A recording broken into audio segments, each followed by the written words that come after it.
जी बिस्मिल्लाहिर्रहमानिर्रहीम, अस्सलामु अलैकुम वरहमतुल्लाहि वबरकातुहू। मेरा नाम है डॉक्टर मोहम्मद मुज़म्मिल हसन। एक नए सेशन के साथ आपकी खिदमत में हाज़िर है जी। गर्मी कुछ बेहतर हो गई है पहले से, लेकिन जाते जाते अपना असर दिखा ज़रूर रही है। उम्मीद है कि 15 कुछ दिनों में इंशाअल्लाह अज़ीज़ गर्मी से हमारी जान छुट जाएगी।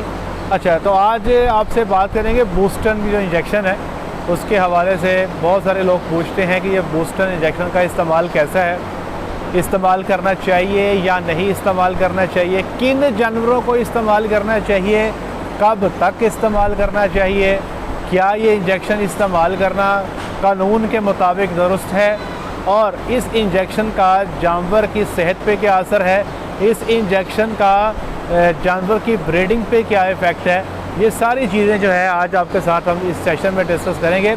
तो पहले मैं बताता चलूँ कि जिस फार्म पे हमने अपना काम स्टार्ट किया था उस फार्म पे तकरीबन अपनी लाइफ में 4.5 साल बूस्टन इंजेक्शन का हम इस्तेमाल करते रहे हैं। पहले ये इंजेक्शन अवेलेबल था बूस्टन के नाम से, ये गाज़ी वालों के पास था, और सोमाटेक के नाम से ये ICA के पास अवेलेबल था, और ये इंजेक्शन धड़ाधड़ इस्तेमाल किया जाता था।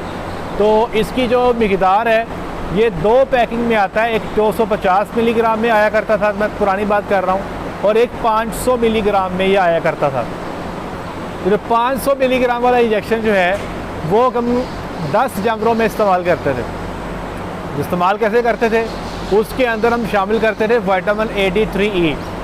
तो विटामिन AD3E का टीका हम बूस्टन के अंदर मिला के अच्छी तरह हिला लेते थे, और साथ ही उसको 10 हिस्सों में तकसीम करके जानवर को गोश्त में लगा दिया करते थे, और हर दूसरे दिन जानवर के गोश्त में ये इंजेक्शन लगाया जाता रहा है, मतलब हम लगाया करते थे।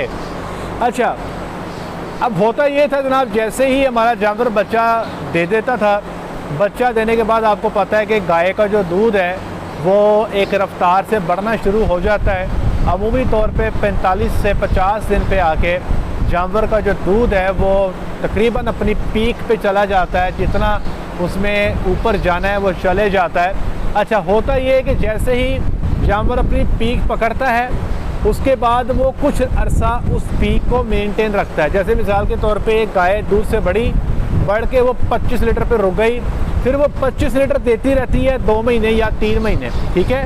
उसके बाद फिर वो आहिस्ता आहिस्ता दूध को नीचे गिराती है, 25 से आहिस्ता आहिस्ता 23 पे आ जाती है, फिर 20 पे आ जाती है, और नीचे कम कर जाती है। बूस्टन का इस्तेमाल किया जाता था कि अगर ये गाय 25 लीटर पे आ गई है तो ये एक लंबा दुरानिया 25 लीटर पे रहे, एक लंबा दुरानिया 25 लीटर पे रहे, तो ये इसके लिए इस्तेमाल किया जाता था।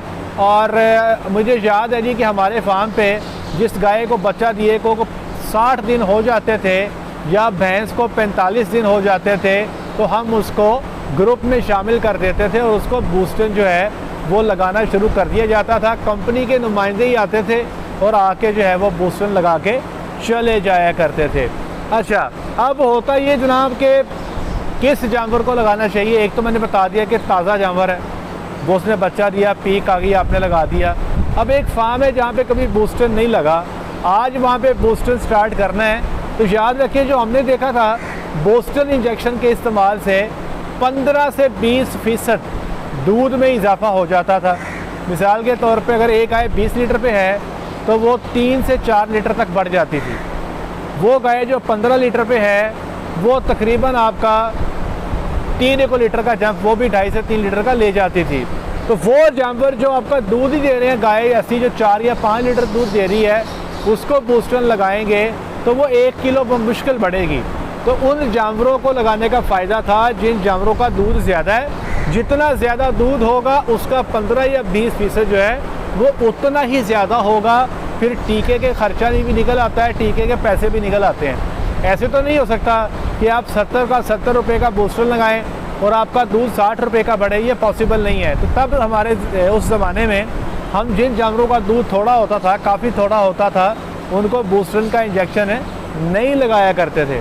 अच्छा, जहाँ तक ताल्लुक़ है जानवर की सेहत की, बूस्टर का इंजेक्शन लगाने से हमारे जानवरों की जो सेहत है वो ठीक हुआ करती थी, कोई प्रॉब्लम नहीं था। जानवरों की भूख भी उनको ज़्यादा लगती थी, और ब्रीडिंग में, प्रेगनेंसी में भी ऐसा हमें मसाइल नहीं थे। अल्लाह का शुक्र है, मैं आपको अपना एक्सपीरियंस बता रहा हूँ। फिर 2014 में बूस्टन जो है ये इसके ऊपर जो है गवर्नमेंट ने एक्शन लिया, गवर्नमेंट ऑफ पंजाब ने, और इसको बैन कर दिया गया। कुछ अर्सा ये केस चलता भी रहा लेकिन फिर इसको बंद कर दिया गया। इस वक्त पंजाब में तो मुझे पता है कि ये बूस्टन का इंजेक्शन आप इस्तेमाल नहीं कर सकते।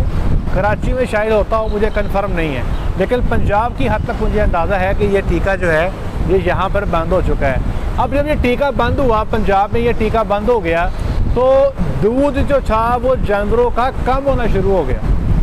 और मुझे याद है उस ज़माने में बहुत सारे फार्मर्स को ढेर सारा नुकसान हुआ था, क्योंकि जानवर जो थे वो बूस्टर पे चल रहे थे।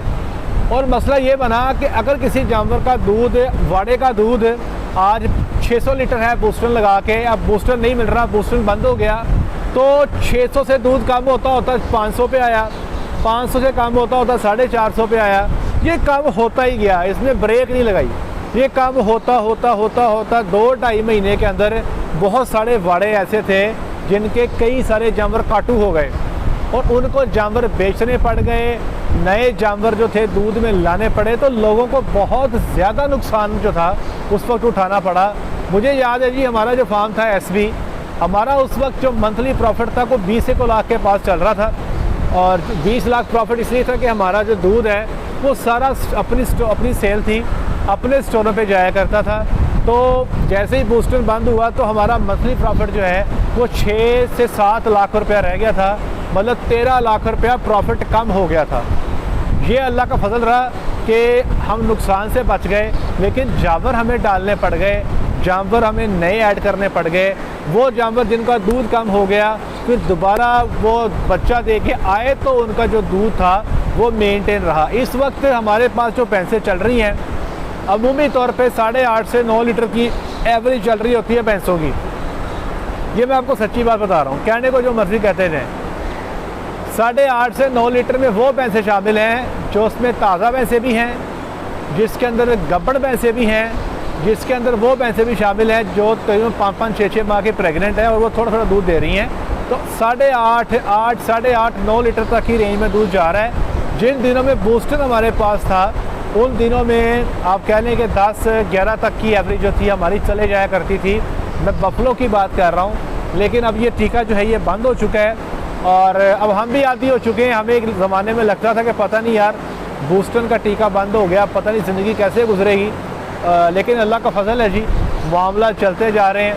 थोड़ा सा हमारे लिए टफ़ हो गया है कि अब भैंसों को जल्दी गब्बन कराना ज़रूरी हो गया है और जितना जल्दी गब्बन करेंगे उतना ही आपको फ़ायदा होगा। अदरवाइज़ वो भैंस जिसको बच्चा दिए को 6 महीने हो गए अभी तक प्रेग्नेंट नहीं हुई, जब इसको आप प्रेग्नेंट करेंगे तो ये बहुत जल्दी दूध कम कर जाएगी और आपको बाद में ड्राई पीरियड में इसको एक बहुत लंबा अरसा संभालना पड़ सकता है, मे बी 6 महीने या 7 महीने।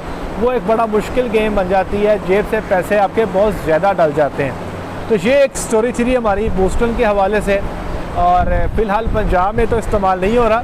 वो लोग जो कराची में हैं वो नीचे कमेंट सेक्शन में ज़रूर बताइएगा कि आप लोग क्या अभी भी बूस्टन का इस्तेमाल कर रहे हैं और क्या ये कराची में बैन है या फिर यहाँ पे बैन नहीं है।